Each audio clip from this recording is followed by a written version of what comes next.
Празниците бяха до неотдавна, затова отново ще поговорим за тях и по-скоро за това, че хората след празниците отлагат правилното хранене и диетите. За след Нова година. За след Нова година. Както обикновено. Ето, че и времето дойде. Ама какво да правим? Ще ни стигне ли волята? За бързи и полезни съвети обаче сме поканили сертифицираният нутриционист Яна Данаилова. Здравей! Здравейте, добро утро. И за много години. За много години. Желая на нашите зрители да бъдат предимно здрави. Добре, да започнем с това с отлагането. Как можем този момент да го преборим? Как сега, в този момент да се случат нещата? Ами, напоследък обичам да казвам ден първи или някой ден. На английски е one day or day one.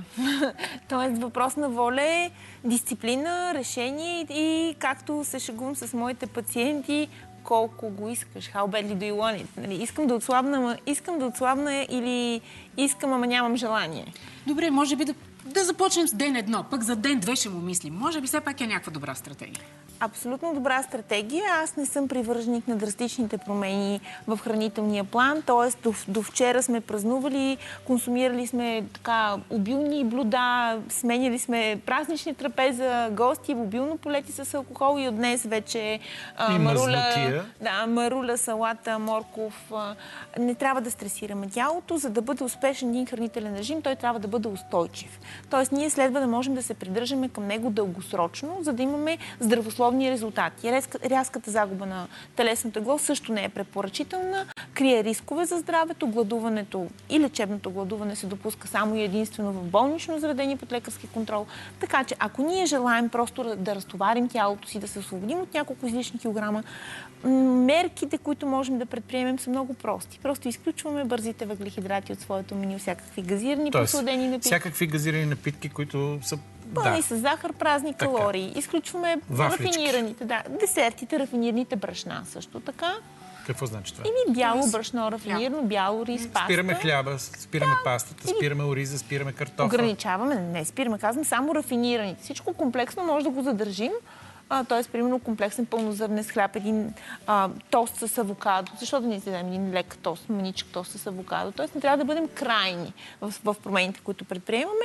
Трябва да хидратираме тялото си с много вода, трябва да осигурим комплексен белтък, задължително трябва да осигурим комплексен белтък, който може да бъде от животински или от растителен произход. Полезните мазнини не ги изключваме в никакъв случай, тъй като те са в всяка една наша клетка. Клетъчната мембрана е изградена от двоен фосфолипиден слой.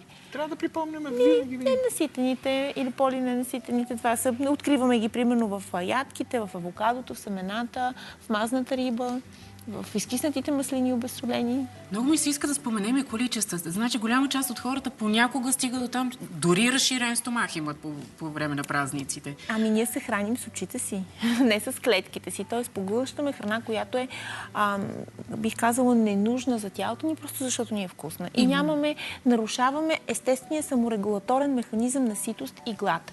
Ние го нарушаваме още когато сме родители. За мама, за тате, за баба. Децата притежават уникален механизъм, усещане за ситост. И казват край, може да им остане една хапка и те казват край, но ние не. Ние преценяваме колко ти трябва да ни изядеш това.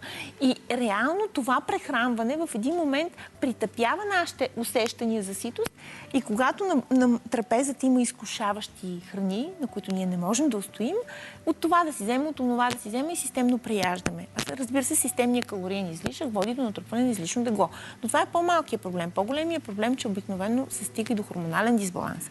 И в един момент хората, с които аз работя, се опитват да редуцират теглото си, спазват диети, ограничават храненето си, увеличават движението. Простата рецепта увеличи движението, намали храненето. Но това не действа. И тогава вече хората се обезверяват и спадат в депресивни състояния. Защо простите механизми не работи? Тогава се касае за хормонален дисбаланс. И този хормонален дисбаланс следва да се адресира, за да може да се постигне желаната редукция. И тогава да си направят изследвания. Да, тогава говорим за оздравяване на тялото. Защото здравият човек е слаб човек. Няма какво да се лъже. Наднорменото тегло е хроничен възпалителен процес в тялото. Погледнах я, вероятно е така. Здраве. Той ти си здрав, не се прави. Добре. Добре, значи обратният път назад какъв е? Първо спираме въглехидратите, Бързите. въглехидрати. така, и започваме постепенно да намаляваме количествата. Не рязко, вчера сме изяли един хляб, днес искаме да изледем един краишник, нали? Да, също така е важно да се стремим да се храним в горе-долу сходни часове, за да подготвим тялото за храносмилателния процес. Важно е да не прихапваме, т.е. да нямаме междинни хранения, т.е. консумираме храната в рамките на основните хранения за деня. Важно е да хидратираме тялото си с консумация на достатъчно вода. Виж какво сме ти подготвили ето, точно в... вода. Или както Нашата аз къде дойдох са? с моя чай. Добре. Зелен. С един Хидратирането е- такъв термос ще. Да, зеленият чай подпомага редукцията на килограмите, така че ето може да включим няколко чаши зелен чай с лимон и с джинджифил в него. И това би подпомогнало. Също така канелата регулира кръвната захар и подпомага редукцията на телесно тегло. Можем да я добавим към кафето си, ако консумираме кафе, или към чай също, или към някакъв десерт. Какво правим с солта, уважаема госпожо Данилова? Консумираме умерено и хубава сол, не рафинирана, не избелвана. Умерено солта е част от живота ни. Нашето За тяло не е количествата говоря. много маничко. Една лъжичица така. За целия ден. Малка, на чайната лъжичка четвъртинката. Течностите, кога е най-добре да ги приемаме? Чая, водата? Между храненията. Тоест, консумираме течност до 30 минути преди храненето и след това около час и половина след храненето възстановяваме консумацията на течност. По време на хранене е добре да консумираме само храна, да издъваме много добре, така че твърдата храна да бъде погълната като течност, за да бъде добре ослюнчена и да може да се смеси с храносмилателните сокове от сумплиглиалните жлези, т.е. примерно амилаза или липаза се синтезира в устната ни кухина, стартира храносмилателния процес на въглехидратите и на мазните още тук. И ако поглъщаме храната на крак недобре ослюнчена, ние компрометираме това храносмилане, може след това да имаме проблеми. Газове, метеоризъм, тежест в стомаха. Именно следва да съблюдаваме сложния храносмилателен процес и на съответно резорбция и абсорбция на хранителни вещества, който протича по цялата дължина на интестиналния тракт. Устна кухина, съответно стомах, където се храносмилат основно белтъците. След това основният реалният храносмилателен процес се осъществява в тънките черва и основният храносмилателен орган на човешкото тяло е панкреаса. Той синтезира храносмилателните сокове. И за да може да се случи целият този сложен процес, ние трябва да гарантираме прием на храна, която е храна, а не храна, т.е. минимално преработена, така както е създадена от природата, с щадяща термична обработка, примерно на бавен огън, а не пържена, панирана и така нататък. Много е важно как приготвяме храната си, не само каква храна консумираме. След това, начинът по който се храним, бавно, осъзнато, да дъвчим, да поглъщаме храната с наслада, защото храненето е едно от удоволствията в живота. Дай да се наплюкаме. Да, точно така. Да отделим ни 30 минути, в които осъзнато да изядем това, което сме подготвили. Задължително, според мен, е да го комбинираме с сезонни зеленчуци, т.е. да осигурим адекватен прием на фибри. Фибрите са чистилището на нашето тяло. Нашето тяло притежава уникални способности да се детоксикира само и реално, ако ние се храним балансирано, не са нужни някакви детокс диети или някакви специални гладувания. Ние имаме перфектно функциониращ черен дроб, който може да детоксикира 99% от токсините, стига ние да не го бомбандираме непрекъснато с вещества, които да го изправят. Алкохол, цигари. Да, и всякакви консерванти, и така нататък. Те са доста страшни за него. След това имаме самата храносмилателна система, която отвежда отпадъчните продукти чрез дефекация или пък бъбреците, които филтрират и чрез урината. Също отвеждат токсините кожата чрез потта, съответно отвеждат токсините от тялото. И ето защо, примерно, храненето е един от факторите, но спортът е другия фактор. Спортът, чрез който не само хабим излишни калории, в смисъл, които сме така изяли. Баба ми цял живот е спортувала. Ама тя е била на полето. Ама това ще кажа, тя се е движила, не е спортувала, не е ходила в фитнеса с клони. Всяко движение се брои. И отива и на полето. Ма не е до полето, движение. Ходете пеша, качвайте се пеша, чистете си къщите, правете любов. Всичко се брои. Секс ли каза? Любов колко ще го каза? Може. Секс трябва да има. Да се чисти къщата, но не прекалено. Пеша по стълбите. Защото Фройд, нали знаете какво казва? Че прекалената вманиаченост по чистотата е признак на... Да. Слава Богу, никой от нас май не е да такъв. се върнем на храненето. Добре, има хора, които нямат нужда да свалят килограми, все пак искат да детоксикират този организъм. Същия ли е принципа? Ако те, както каза, се хранят балансирано, тялото си върши работата. Ако все пак са прекалили на коледните трапези, да, увеличават процента на суровата растителна храна. Там са фибрите, фитонутриентите, там са витамините, минералите, там съответно е природната аптечка, която може да ни помогне да очистим тялото си от натрупаните шлака и токсини. Много е важно да поемаме достатъчно количество фибри и достатъчно количество вода. Съня, хигиената на съня е изключително важна. Ако не спим, няма как тялото да се регенерира, да се възстанови, няма как да натрупаме, ако щете, и мускулна маса, нали, хората, които търсят и резултати в фитнеса, както ако ходят да спортуват, няма как да постигнем оптималното услужение без да спим. И стрес. Следва да овладяваме стреса, защото психоемоционалният стрес е мощен ендокринен дизруптор.